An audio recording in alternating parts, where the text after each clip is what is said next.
왜 대한민국이 끝났는지 우리 박사님한테 한번 들어보시라고요. 박사님,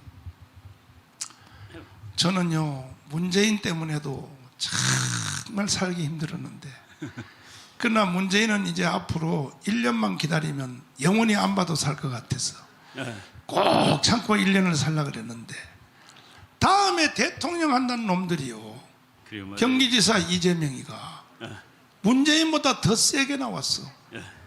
뭐라 그랬습니까? 그 새끼가 도대체 한번 들어보세요. 참 기가 막히게. 대통령 선거, 대통령에 출마하면서 말한 얘기가 이 나라가 미군 점령군, 이 나라를 점령하러 온 미군과 거기에 아부를 떨었던 친일파가 만든 나라다라고 얘기를 했습니다. 이 나라를 점령하러 온 미군, 그리고 거기에 아부를 떨었던 친일파들이 만들어 놓은 모슬나라, 그 모슬나라를 어떻게 하겠다고 대통령 나온 건지 모르지만은 엄청나게 참 황당한 얘기를 하고 있는 것이죠. 그리고 또 소련군은 뭐라고 또? 소련군은 그거는 이제 또 다른 사람이 얘기했는데, 소련군은 해방군이랍니다. 미군은 점령군이고. 이게 참, 그러니까 공부를 모르면은, 근데 공부를 못하는 사람들이 많아요. 박사 중에도. 제가 그 옛날에 어느 박사가 말이죠, 6.25 때 소련이 유엔 거기 가서 회의를 하는데 참여를 안 했습니다. 그래서 이제 한국에 전쟁이 났을 때 유엔군을 한국에 파견하자라고 유엔에서 결의를 했어요. 결의를 했는데 그때 소련이 안전보장이사의 상임이사국인데 거기에 안 나갔습니다. 회의하러. 근데 박사가 그러더라고요. 소련이 창피해서 안 나간 거라고. 소련이 창피해서 안 나가서 5나라 중에 4나라가 찬성해서 그래서 유엔군이 왔다. 근데 소련이 창피해서 안 나온 게 아니라, 소련은 5개 상임이사국에 대만이 들어가 있었습니다. 그때. 그러니까 소련은 대만을 빼라, 중공이 들어갈 때까지 우리는 상임이사회에 안 나가겠다. 미국이 한국에서 전쟁 딱 나는 날 유엔에 가서 유엔군을 만들어 보내자 했는데, 야, 소련 놈들이 올까? 와서 그놈들이 반대하지 않을까? 미국이 그놈들이 와서 반대하면 할 수 없지. 그런데도 갔는데 소련이 안 와서 5나라 중에 4나라가 찬성해가지고 유엔군이 온 겁니다. 그러니까 소련이 창피해서 안 왔다라고 박사가 얘기를 하는 거예요. 그렇게 공부가 짧습니다. 이 사람은 뭐 학자가 아니니까 그렇게 틀린 얘기라도 할 수는 없지만은, 그래도 대통령쯤 될 사람이 그런 얘기를 하면 절대로 안 되죠. 그러니까 이게 왜 문제냐 하면, 정교조들이 몇십 년 동안 계속 가르친 것이 이제는 다음에 대통령 하겠다는 사람들 입에, 그렇죠, 기정사실로 입으로 나오는 거야. 그러니까 대한민국 끝났다 이거예요.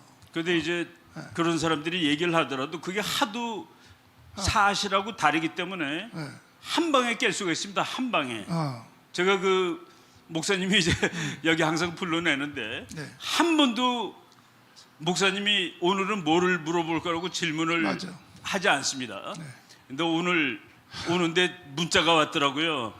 이재명이가 이렇게 얘기한 거에 대해서 질문하겠다고. 그래서 내가 답장했습니다. 예상했던 질문입니다 하고서. 이게 텔레파시로 딱딱이 좀 맞는데, 제가 그냥 알려드리겠습니다. 1940, 고가기 전에 오늘 한 3분쯤 더 해도 되죠? 다른 날보다. 주강사예요, 주강사. 내가 오늘 예배 일찍 끝났거든요, 일부러.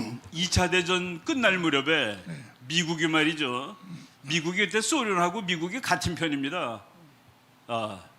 일본하고 독일이라는 놈이 같은 편이고 소련하고 미국이 같은 편이에요. 그거 이제 헷갈리는 사람들 없어야 됩니다.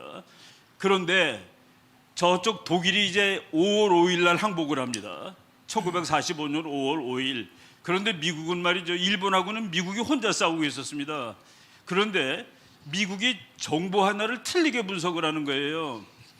일본군 중에서 제일 무시무시한 놈들이 만주에 있다. 그 만주에 있는 게 관동군이라는, 여러분들 아마 이름 들어봤을 겁니다. 관동군.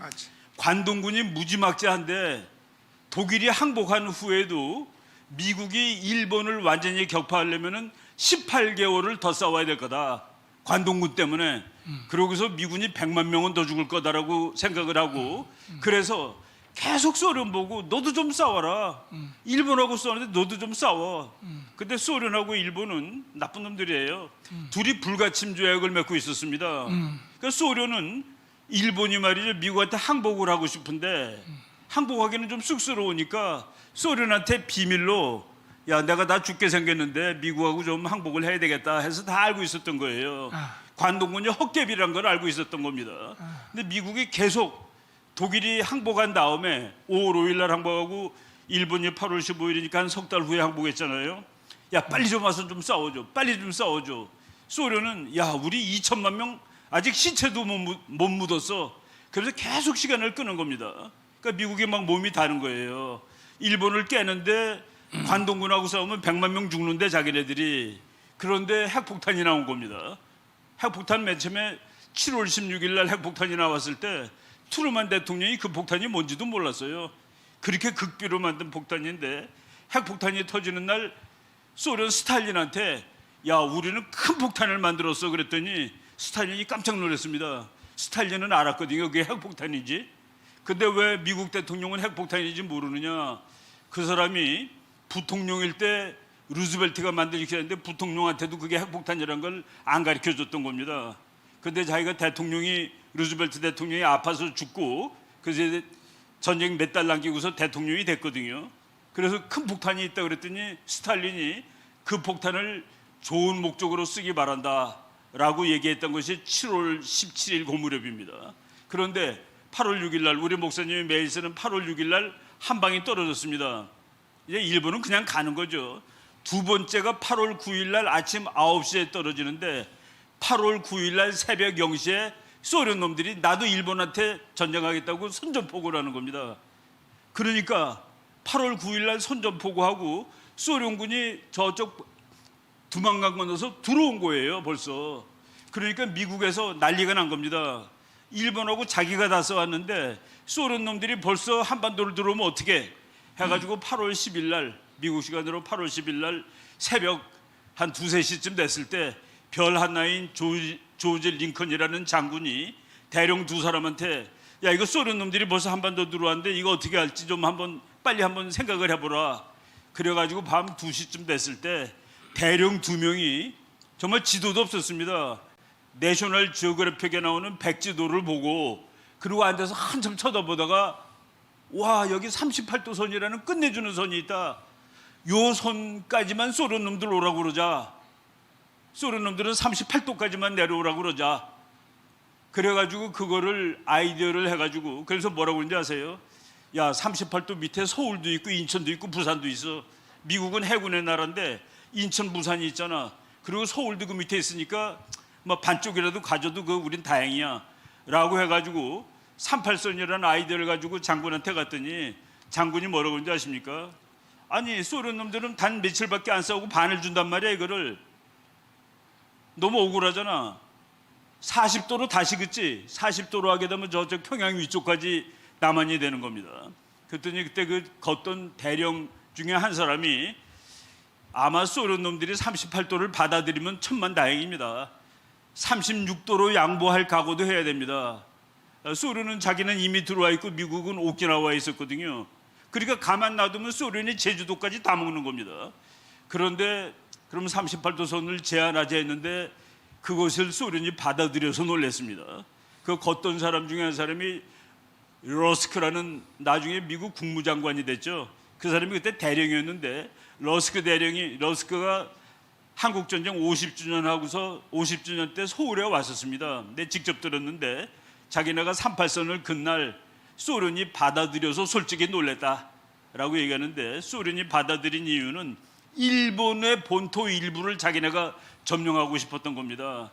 그러니까 한반도 다 점령할 수 있는 상황이 됐는데 미국이 반쪽만 먹으려니까 오케이 요거 받아들이고 일본의 일부를 달라고 그래야 되겠다 했는데 미국이 그거는 말도 꺼내지 마 하고서 그래서 미국이 9월 8일 날 3만 명의 미군이 인천으로 들어옵니다. 북한을 다 차지한 것은 8월 24일 날 소련이 38선 이북을 다 차지했어요. 일부 소련군이 말이죠 내려왔다가 춘천까지 왔는데 지도 보니까 춘천이 38선 남쪽이라서 다시 올라갔습니다. 그 말로 한 근선 때문에 소련이 반을 남겨둔 거예요. 그 미군이 3만 명이 오고 그때 왔던 미군은 한국에 있는 일본군의 항복을 받으러 온 겁니다. 그리고 북쪽에 있던 소련군은 북쪽에 있던 일본군의 항복을 받으러 온 겁니다. 그리고 관동군은 완전히 헛개비였고 그냥 파죽지세로 그냥 밀고 온 겁니다. 소련군이. 미국은 그게 무지막지한 군대인 줄 알았는데 그런데 그러니까 점령군이라고 이재명이가 그거 점령군이 맞습니다라고 또 얘기를 한 거예요. 1945년 9월 8일 날 온 것은 점령군이 맞습니다. 그때 대한민국이라는 나라가 없어요. 그런데 이제 미군이 제일 많을 때 7만 명 정도까지 있었습니다. 1948년까지. 그리고 한국을 만들어 놓고 1948년 8월 15일 날 대한민국이 생겼고 미군이 이제 가겠다는 거예요. 가겠다는데 그때 이승만 박사나 한국 사람이 가면 절대로 안 된다. 저 북한 봐라. 저놈들 소련군이 가긴 갔지만은 얼마나 무기를 많이 갖다 줬냐. 그리고 우리들이 착각하는 거가 있는데 일본이 모든 군비 공장을 북한에다 만들었기 때문에 북한은 자기 힘으로 총을 만들 수가 있었습니다. 그때 어느 정도까지 했냐면은 총을 만들어 가지고 중공군 그 모택동이 군대한테 총을 대줄 정도였으니까 그래서 그 북한이 만든 총이 따발총이라는 총이 있습니다. 다발이에요. 한문으로 여러 발을 쏠 수 있는 총, 그 다발총, 따발총 이런 건데 그걸 만들어 가지고 전쟁을 할 정도로 북한에 그 무기가 가득 있었습니다. 1949년 6월 30일 날 미군이 다 가고 500명 남았습니다. 500명 남았는데 그때 이승만 대통령이 이거 너네 이제 전쟁 나면 어떡할 거냐고 막 난리를 치고 그랬죠. 그리고 1년 만에 전쟁이 난 겁니다. 49년 6월 30일 날 미군이 나갔고 그리고 50년 6월 25일 날 전쟁 났으니까 1년보다 5일 짧은 거예요. 그래서 미군이 다시 왔는데 그때 왔던 미군은 무슨 미군이냐. 미국 사람들 6.25 전쟁 기념관 가보면 참 감동스러운 말이 있습니다. 우리나라는 조국의 그러니까 미국이 이제 보이지도 않는 나라, 어딘지도 모르는 나라, 그리고 한 번도 만나보지 못한 사람들을 도와주자는 국가의 부름에 응한 미국의 아들, 딸들에게 감사드립니다라고 써 있습니다. 그러니까 그때 왔던 미군은 미국 사람들, 보통 사람들이 알지도 못하는 나라, 만나보지도 못한 사람들을 디펜드, 도와주려고 왔던 겁니다. 오늘 우리 목사님이 이제 빌리그램 얘기했지만 빌리그램 목사가 전보를 쳤어요. 그 전쟁 나는 날. 지금 미국의 수백만 기독교도들은 대통령께, 하나님께 기도드리고 있습니다. 이 국가가 위기에 빠져 있는 이 순간에 대통령께 지혜를 주시라고 강력하게 권고하는 바입니다. 공산주의자들한테 맞짱을 세게 뜨십시오. 한국에는 이 세계 어느 곳보다 기독교 신자가 많습니다.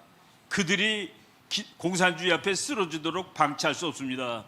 그래서 그때 한국 사람들 디펜드 막아주려고 미군이 왔습니다.